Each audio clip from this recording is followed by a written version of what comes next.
Good morning, geographers, and we are going to move on to Chapter 19. And Chapter 19 starts on page 430. It is the five subregions of Africa. So if you were looking at page 430, whenever you look at that, you're going to see that Africa is divided up into these five subregions. And so you have North Africa up here, West Africa, you got East Africa, Central Africa, and South Africa. And each one of them, as I'd mentioned before in the very first video, they're very different. Each one of these places are. You guys are probably very familiar with North Africa. Remember, we talked about the Roman Empire, how they were around for a long time, nearly 1,000 years. Well, the Egyptian Empire was around longer than that. And you guys remember the Egyptian Empire because you guys learned about the pharaohs and you learned about the pyramids and the treasures of gold and the things that all the pharaohs were buried with. So that's what we're talking about when we talk about North Africa. But not just that. Though they have a rich history with the pharaohs and all that, when we talk about North Africa, it's more than just North Africa.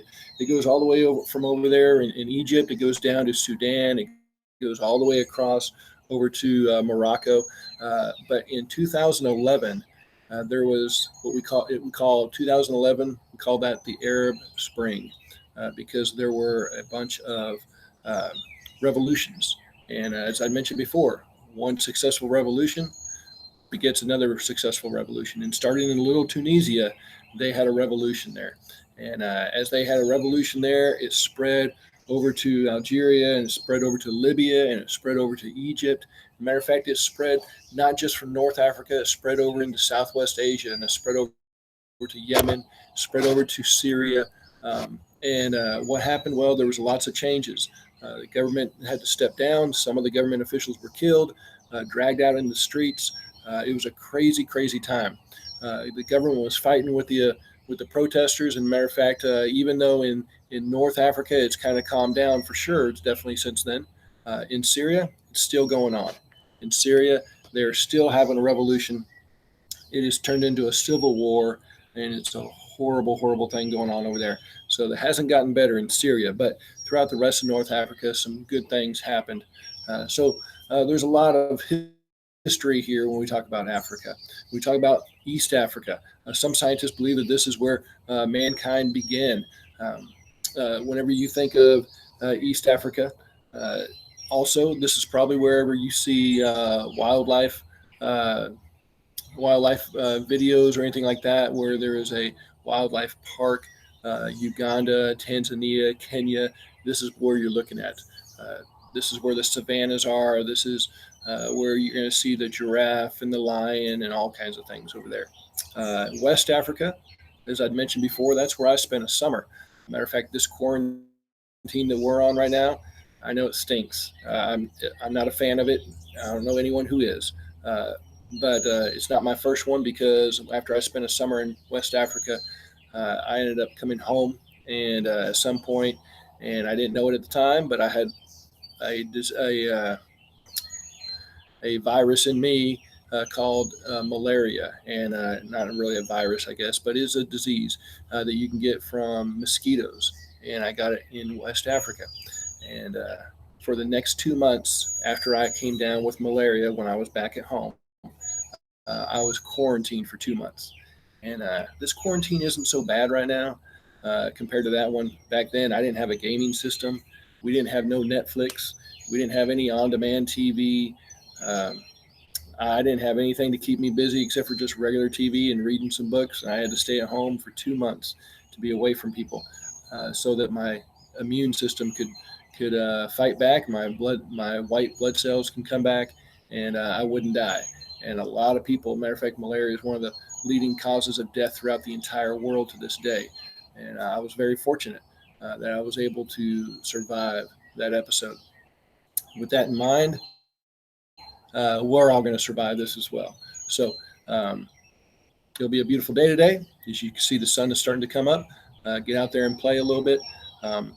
But what's going to happen over the next couple of days, you're going to end up reading through chapter 19. There's 5 sections, and each section is devoted to one of the subregions of Africa. So you're going to read about West Africa, North Africa, East Africa, and there's going to be a little slideshow that you don't have to create. It's already there. All you got to do is add in all you got to do is add in the missing word. It's in order in the book, so it's not that difficult, and I've actually filled in most of the blanks for you. So also going on, Central Africa. Central Africa is where, matter of fact, Central Africa and West Africa is where you had a lot of the slave trade going on back in the days when that happened. Slave trade first began in West Africa. Central Africa had a big part in that as well.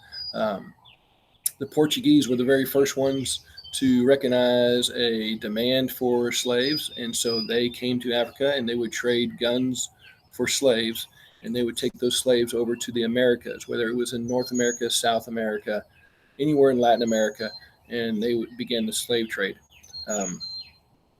And as that happened, it started to grow, and eventually, as we all know, that was put down, thankfully.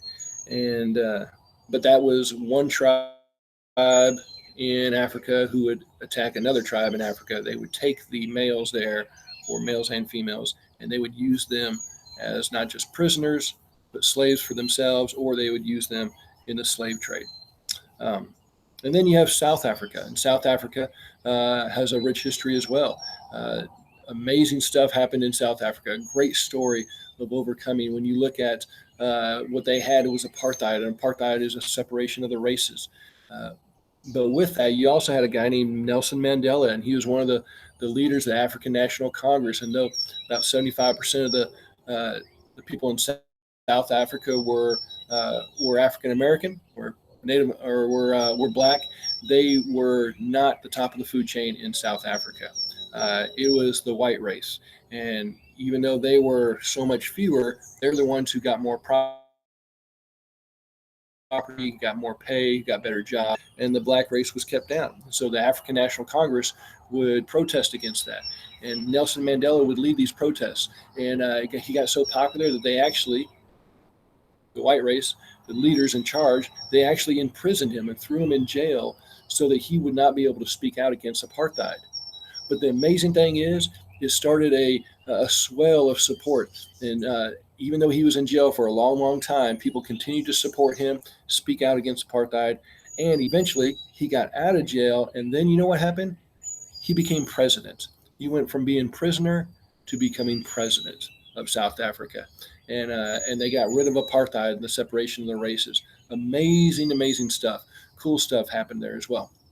So one thing you need to know is that in Africa, in 1845, 1844, and 1845, there were a bunch of European countries that came together in Berlin.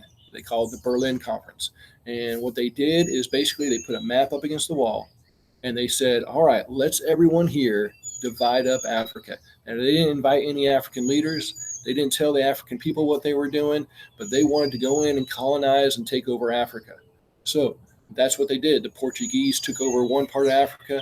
The French took over, for example, the west part of Africa, and even to this day, they still speak French there. And that's one way I was able to communicate with people there. I took 2 years of French in high school instead of taking two years of Spanish, like a lot of people do. And over in West Africa, they speak French because that was colonized by the French. And so Belgium took an area of Central Africa, and the British took an area, and Spain took an area, and all these countries of Europe took all these different areas of Africa. And then, as long as they can control them and that they can rule over them, then no other country in Europe was allowed to come in there and take it over.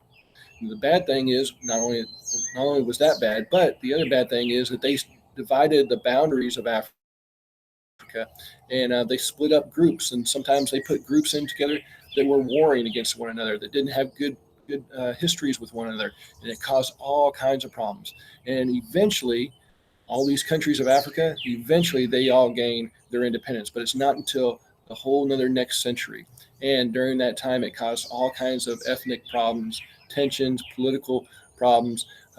So this whole Berlin Conference and the splitting up of Africa was a bad, bad thing. So what you're going to do is you're going to do some fill in the blanks for each one of these sections. It's only going to take you Friday and Monday. So try to be done with it on Monday. And then we're going to move on. Basically, we are not going to spend a lot more time in Africa, and we're going to go ahead and go over to Southwest Asia. We're going through this pretty quick. If you have any questions, remember, feel free to email me or send me a little message on Google Classroom, and I'll help you out any way I can. Y'all take care. Go outside and play today a little bit, and we'll talk to you sometime next week.